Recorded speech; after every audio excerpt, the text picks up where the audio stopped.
Part third chemistry की online classes में आप सभी का स्वागत है। तो स्टूडेंट यहाँ तक हमने 2 यूनिट कंप्लीट कर ली हैं। कौन कौन सी यूनिट? एक तो हमने यूनिट नंबर 4 और एक हमने यूनिट नंबर 3। इसके दोनों यूनिट नंबर 4 में हमने पढ़ा कार्बोहाइड्रेट्स और यूनिट नंबर 3 में हमने पढ़ा ऑर्गेनिक सिंथेसिस वाया इनोलेट्स जो ए पोर्शन था, और बी पोर्शन में हमने पढ़ा proteins, amino acid, nucleic acids. ये बातें हमने यूनिट नंबर 3 में पढ़ी है। यूनिट 3 और यूनिट 4 हमारी कंप्लीट हो गई है। आज हम न्यू यूनिट शुरू करने जा रहे हैं। यूनिट 2 का ए पोर्शन हेट्रोसाइक्लिक कंपाउंड्स, और हेट्रोसाइक्लिक कंपाउंड हम पढ़ने जा रहे हैं general introduction and nomenclature of heterocyclic compounds. तो हेट्रो का मतलब क्या होता है? विषम। विषम चक्रीय यौगिकों का सामान्य परिचय एवं उनका नामांकन। तो स्टूडेंट्स देखो, सबसे पहले अपन इसकी डेफिनेशन पढ़ेंगे। तो हेट्रोसाइक्लिक कंपाउंड्स वे कंपाउंड होते हैं जिनमें कोई विषम परमाणु जैसे नाइट्रोजन, ऑक्सीजन एवं सल्फर पाया जाता हो। कार्बन के अतिरिक्त कोई विषम परमाणु जैसे नाइट्रोजन, ऑक्सीजन एवं सल्फर पाया जाता हो, उसे हम क्या कहते हैं? विषम चक्रीय यौगिक। मैं यहाँ लिख देता हूं मैं इसकी डेफिनेशन। वे यौगिक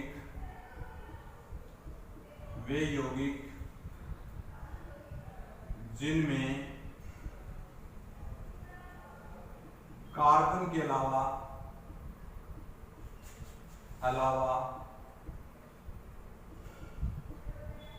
कोई विषम परमाणु जैसे नाइट्रोजन, सल्फर या ऑक्सीजन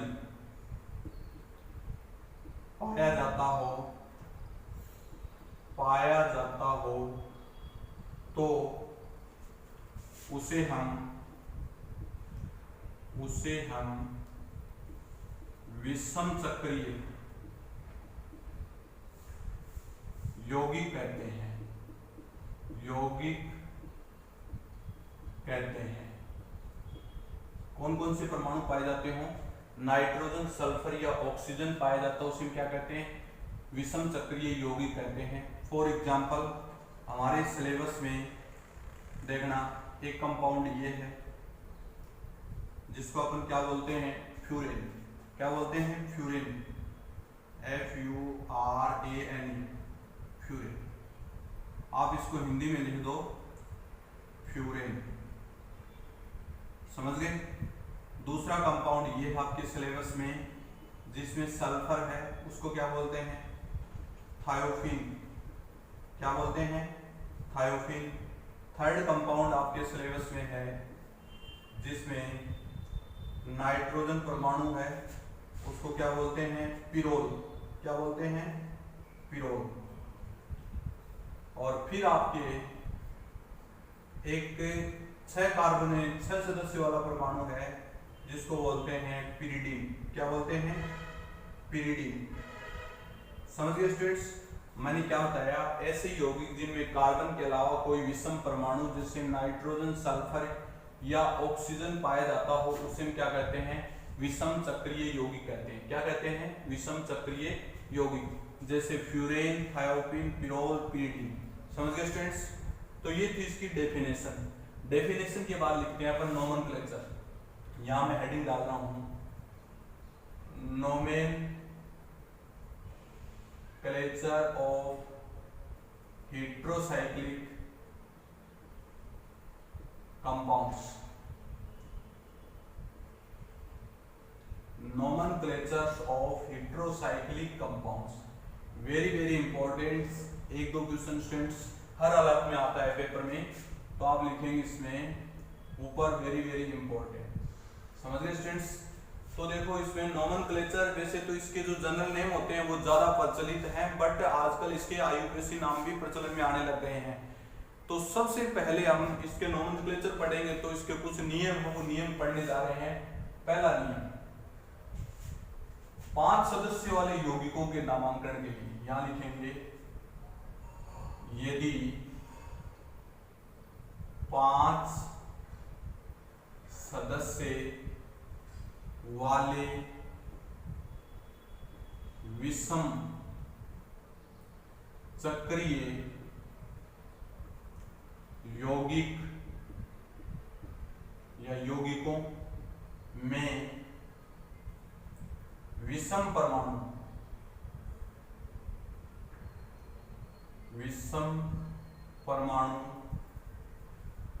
उपस्थित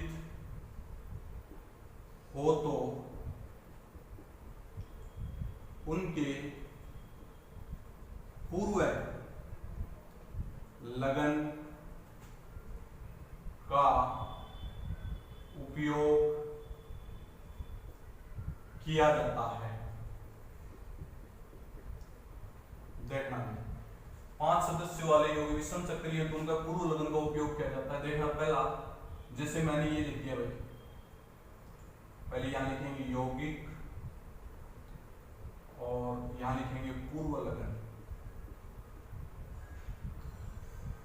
जैसे यौगिक में अपने पास ये लिख दिया,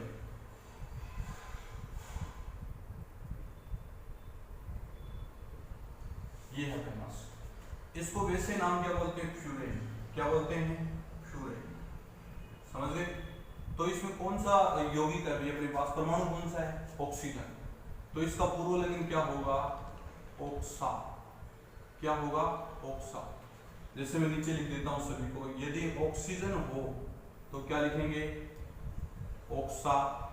यदि नाइट्रोजन हो तो क्या लिखेंगे? एजा। एजा। यदि सल्फर हो तो क्या लिखेंगे? थाया। समझ गए? यदि ऑक्सीजन हो तो क्या लिखेंगे? ऑक्सा। नाइट्रोजन हो तो क्या लिखेंगे? पूर्व लगन एजा। सल्फर हो तो क्या लिखेंगे? थाया। और 5 सदस्य वाले विषम चक्रीय यौगिकों के अंत में अनुलग्न क्या लगा देते हैं? ओल। क्या लगा देते हैं? ओल। जैसे इसका अपना IUPAC नाम देखना है, IUPAC। तो इसका IUPAC नाम क्या लिखें? ऑक्सा है, ऑक्सा प्लस ओल, नाम क्या हो जाएगा? ऑक्सोल। ऑक्सोल। ऑक्सोल। समझ गए? ऑक्जेल, ऑक्सोल। समझ गए?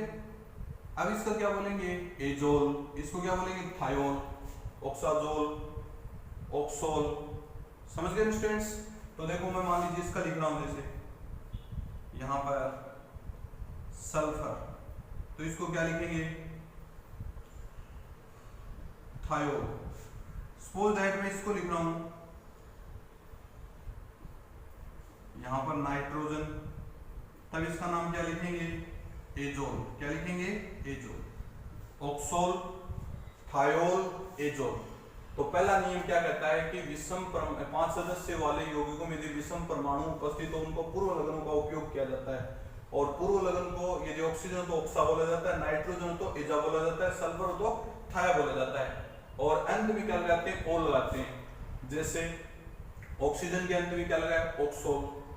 और थाया, एजा के अंत में क्या लगा? एजोल। थाया के अंत में क्या लगा? थायोल। समझ रहे स्टूडेंट्स? तो ये पहला नियम था भाई। अब इसके बाद दूसरा नियम पढ़ने जा रहे हैं, सेकंड लॉ। तो सेकंड नियम अपन पढ़ेंगे यहां से, यदि एक से अधिक विषम परमाणु उपस्थित हो तो उसको डाई, ट्राई, टेट्रा के रूप में लिखा जाता है। दूसरा नियम यहां लिख रहे हैं, यदि विषम सक्रिय यौगिकों में एक से अधिक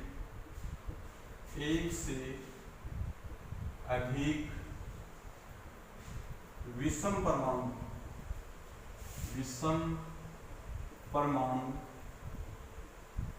उपस्थित हो तो उनको डाई, ट्राई, टेट्रा के रूप में लिखा जाता है। देखें कैसे लिखा जाता है। जैसे इमिडोजोल है,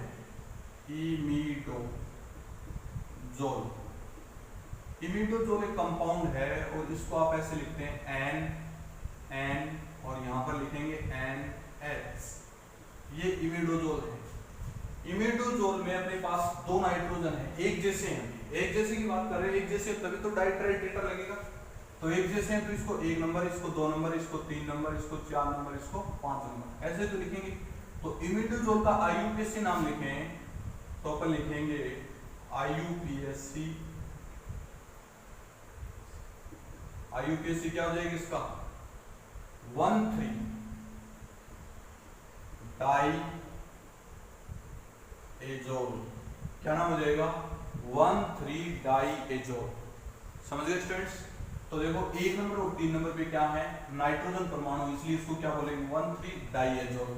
अब इसी कंपाउंड में सपोज दैट डिफरेंट परमाणु आते हैं, इसके अंदर मैं लिख रहा हूं सबनियम सेकेंड या फिर ए लिख देते हैं, ऐसे लिखिए।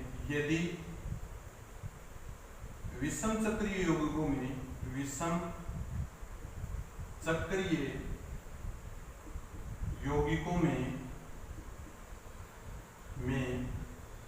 एक से अधिक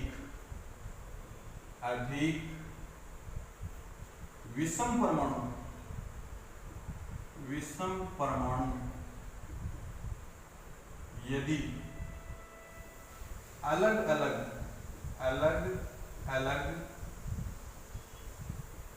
वर्ग के हों तो उनका नामांकन करते समय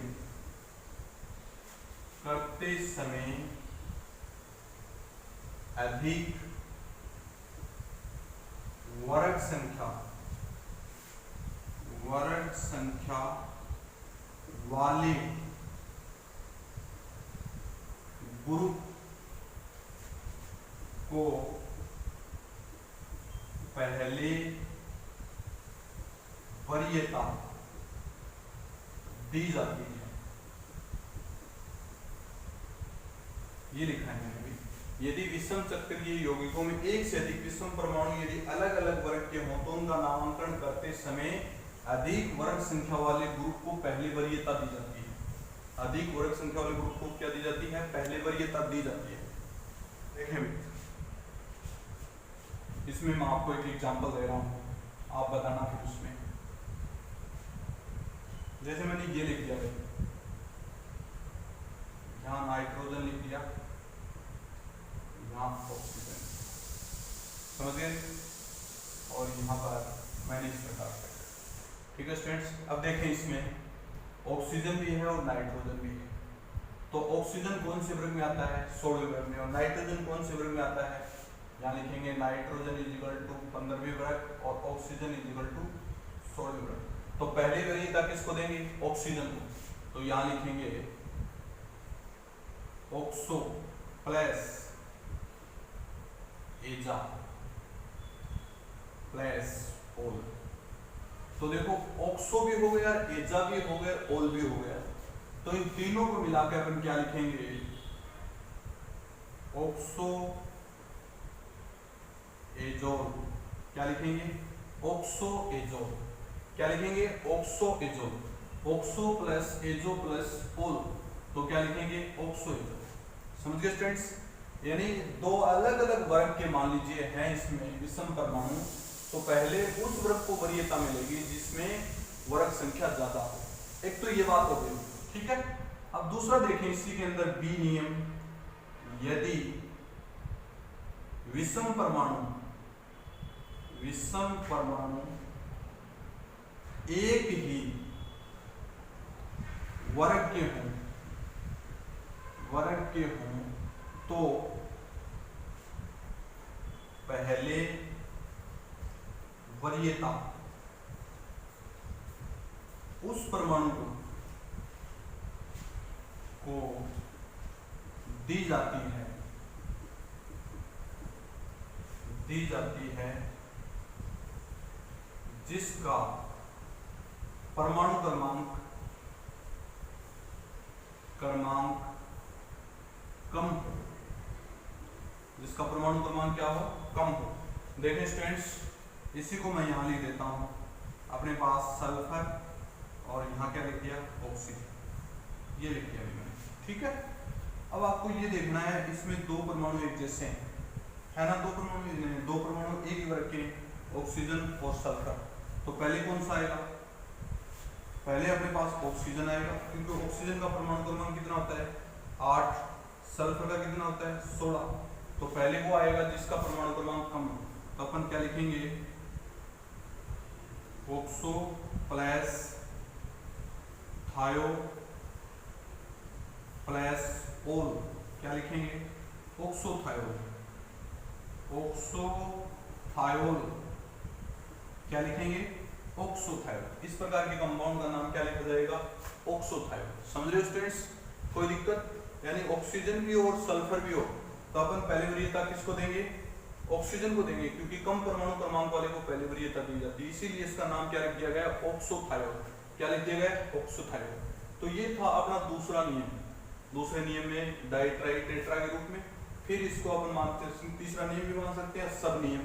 यदि विषम परमाणु अलग अलग वर्ग के हों तो पहले अधिक वर्ग संख्या वाले को वरीयता दी जाएगी और अंत में ओल लगा दिया जाएगा। यदि विषम परमाणु एक ही वर्ग में है तो पहले कम परमाणु क्रमांक वाले को वरीयता दी जाएगी और अंत में क्या लगा देंगे, ओल लगा देंगे।